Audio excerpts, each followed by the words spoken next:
Here's a myth that arrives in two pieces, usually in the same breath. Bitcoin has no physical form, so it can't be real money. And Bitcoin has no real-world use, so there's nothing behind the value. Both sound reasonable the first time you hear them. Both come apart the moment you check them against the record. Take the first piece. Bitcoin has no coin you can hold, no note you can fold into a wallet. That part is true. But hold the same test up to the dollar in your bank account, and it fails just as hard. Take the second piece, the claim that Bitcoin does nothing useful, and you run straight into the opposite of nothing. Documented transactions, grid contracts, an uptime record anyone can look up.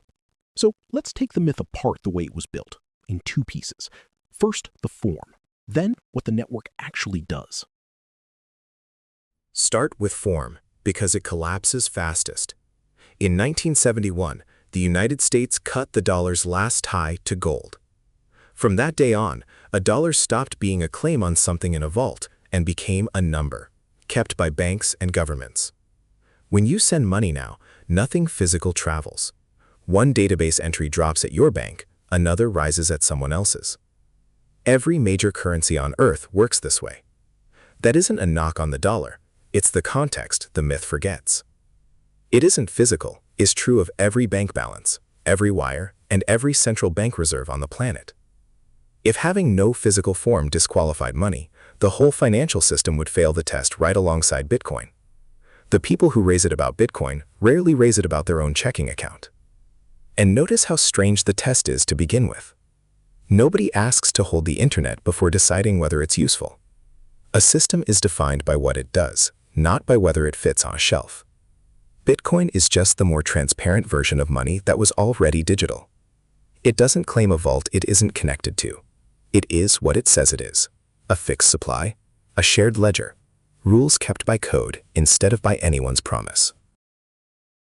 Now the machines. The ledger is digital. The hardware that keeps it running is not. Every Bitcoin transaction is checked and recorded by full nodes, computers that run the Bitcoin software and hold a complete copy of the blockchain. As of 2025, BitNodes counted more than 21,000 reachable nodes, spread across more than 180 countries. Many run on ordinary consumer hardware. A node can run on hardware as modest as a Raspberry Pi, a single-board computer that costs under $100. That spread is the whole point. No government, company, or person can rewrite the rules by seizing one location, because there is no one location. Mining hardware is heavier. Bitcoin's proof-of-work rule means miners have to spend real electricity to add a block. They run specialized machines, called ASICs, built for one job only: computing the hashes that seal each block. These sit in warehouses drawing measurable, auditable power. The energy is not a side effect. It is the security itself. You can print a dollar. You cannot print proof of work, because every block of it is energy that was actually spent. That cost is what makes the chain's history too expensive to forge. And then there is the front door. More than 39,000 Bitcoin ATMs operate worldwide, about 30,000 in the United States alone, in grocery stores, gas stations, and corner shops. Someone with cash and no bank account can walk up and buy Bitcoin in person. The claim that Bitcoin has no physical presence does not survive a drive down a commercial strip in most American cities. That covers form. On to function, because this is where the myth has it backwards. Bitcoin's uses are not projections. They are on the record. Start with settlement. Bitcoin fees are priced by the size of a transaction in bytes, not by the dollars it moves. A payment of over $1 billion takes up about the same space as a payment of 100, so both pay the same tiny fee, a few thousand satoshis. The fee is for the data, not the value. It settles in the next block. No business hours, no correspondent bank. A wire that large would usually cost more, take longer, and depend on banking relationships at both ends. Next, the power grid. In August 2023, during a Texas heat wave, the state's grid operator paid a Bitcoin mining company $31.6 million to power down during peak demand. The reason is surprisingly simple. Mining is a load you can switch off in seconds and switch back on just as fast, which no factory or data center can do. The machines went quiet and the power went to homes. And reliability. Bitcoin has produced a new block roughly every 10 minutes since 2009. In more than 16 years, it has gone down twice, for 8 hours in 2010 and 6 hours in 2013, and not once since. That works out to 99.98% uptime, with no headquarters, no help desk, and no switch for anyone to flip. So put the two pieces back together.